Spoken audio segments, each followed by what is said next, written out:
We'll start there with President Donald Trump's approval ratings, which have plummeted in one poll to the lowest ever recorded in a president in his first 6 months of office. A Bloomberg national poll out this morning has President Trump's job approval rating at 40%, while Gallup puts the president rating at 38%, and the Washington Post ABC News poll finds 36% of Americans approve of the job Trump is doing. 58% disapprove.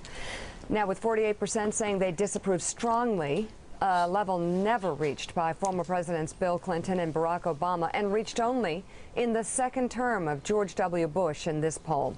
The partisan breakdown of the Washington Post poll shows 82% of Republicans approve. That's down just slightly from April, while the president dropped 6 points to 32% among independents and is at just 11% with Democrats. A new NBC News Wall Street Journal poll of counties that were pivotal in Trump's 2016 victory, and of the ones that he flipped from Obama in 2012, his approval rests at 44%.